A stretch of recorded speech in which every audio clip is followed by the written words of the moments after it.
Aqui nos nossos estúdios, nós estamos recebendo a advogada Ana Paula, especialista na área civil e criminal.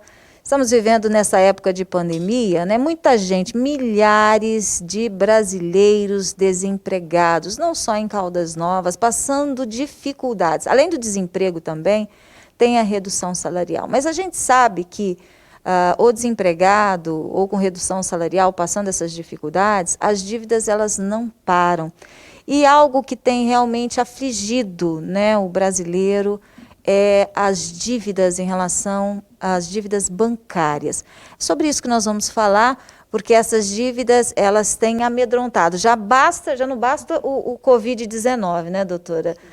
Fala pra gente, Ana Paula, como lidar com essa situação nesse momento, né? Está faltando, não tem dinheiro, está desempregado, redução salarial. O que fazer? Obrigada pela oportunidade de poder estar aqui com vocês. Bom dia a todos.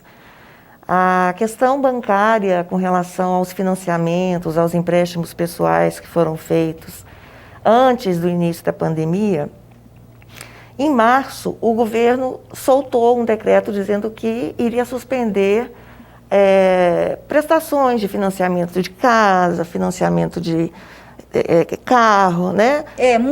A gente até ficou assim muito contente em relação a isso. Sim. Porque era um medo muito grande, né, de não conseguir quitar. E a casa própria é um bem, né, de consumo assim, muito importante. Sim. Né, você ter sua casa própria. Mas aí veio essa notícia de 3 meses de prorrogação. E parece que até agora também houve uma prorrogação a mais. Sim, né? Na verdade, a Caixa Econômica prorrogou por 90 dias. O governo mandou prorrogar por 60 e a Caixa Econômica estendeu para 90 dias.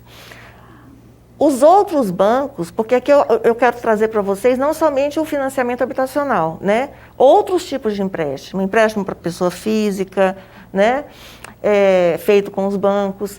Então, o que acontece? As instituições, elas aderiram à sugestão, né, do governo de suspender as prestações, só que muitas dessas instituições suspenderam desde março e continuam suspendendo por 2 meses, 3 meses, 4 meses, até mais, com juros. E isso as pessoas não prestam atenção. Por quê?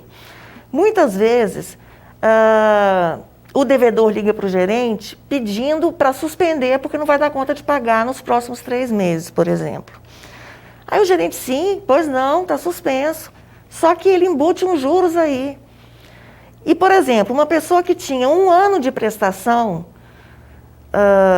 vamos supor, de R$700, se ela suspender por 4 meses, ela vai pagar 2 anos de 500, por exemplo. Nossa, é mais ou menos essa conta que a gente... Não é exata a conta, mas é por aí que...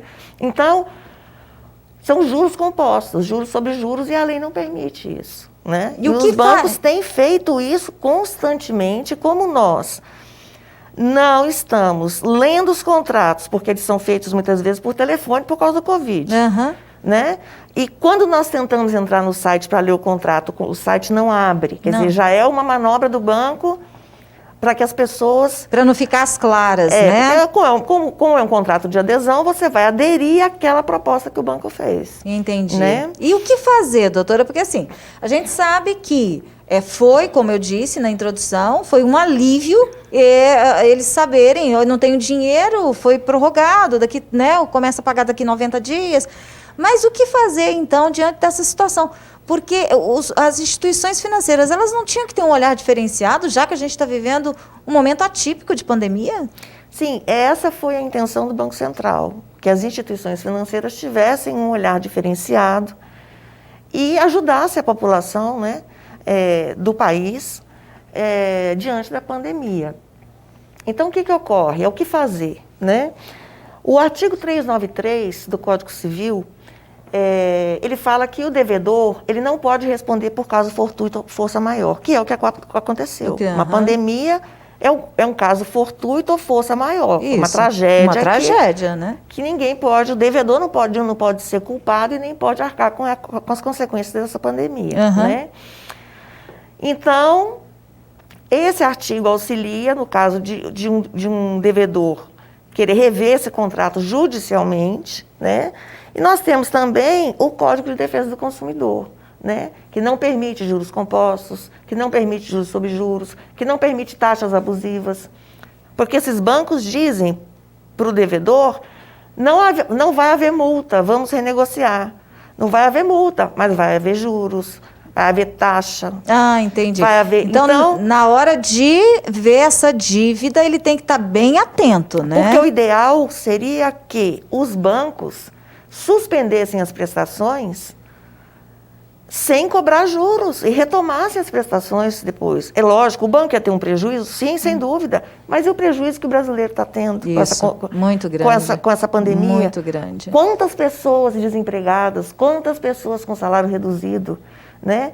E nós não sabemos nem quando isso vai voltar à normalidade, se vai voltar à normalidade. Isso, nem sabe se vai conseguir pagar posteriormente também, né? Sim. Quando tudo isso passar. A preocupação maior da gente é que as pessoas que têm essa pendência com o banco de ter uma dívida, né? Um compromisso de um contrato, que a maioria dos brasileiros tem, vão perceber que vai onerar muito quando voltar a pagar uma dívida. Vai pagar mais da metade do que seria mais tempo, devido, mais tempo. É, mas como a doutora falou, tem como recorrer, né? Tem como recorrer. Lá vai o brasileiro, já está sofrendo com a pandemia, já está sofrendo desempregado, já está sofrendo com redução de salarial, ainda depois tem que recorrer, tem que buscar seus direitos, então, né? O que nós... Um PROCON, com advogado. Isso, o que nós podemos fazer? Quer dizer, o que eu aconselho, né, a vocês? Conversem com o banco, tentem entrar num acordo com o banco para ver a renegociação que eu fiz, a suspensão do pagamento, vai onerar em quanto? Tem juros? Teve juros? Então, pega todas essas informações. Tenta rever com o banco isso para o banco tirar esses juros, isso é possível. Uma conversa, um acordo, né? Se o banco se negar, aí busca ajuda judicial. Né? Ou com defensoria pública, ou com um advogado, para que essa taxa de juros seja reduzida ao mínimo, se o juiz ainda mantiver, porque eu duvido que ele vá manter durante a pandemia. Durante a pandemia, né? E o próprio PROCON também pode solucionar isso? Pode, o PROCON pode multar a instituição que está fazendo isso. Multar a instituição, isso tem, mas tem que ficar atentos, né? Tem que ficar atento. Porque todo mundo pensa, cancelou, tá tudo muito bonitinho, eu só vou pagar depois, mas aí vem o juro embutido, aí não dá conta de pagar. Eu tenho 1 ano de dívida. Oba, vai suspender 4 meses. Aí quando ele voltar a pagar, ele acha que tem 1 ano de dívida. Só que quando ele for olhar lá, são 2 anos. Aumentou e dobrou.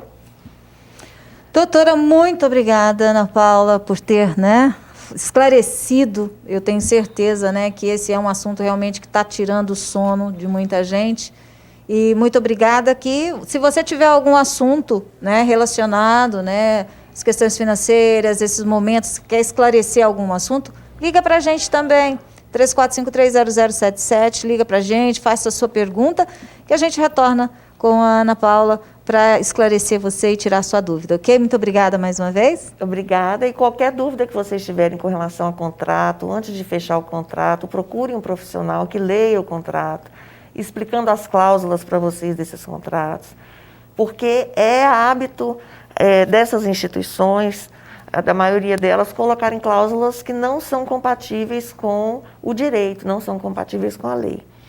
O meu contato é @Ana Castellani, advogada, e o meu contato de WhatsApp é 61982324190. Eu vou ter um prazer enorme em tirar as dúvidas de vocês.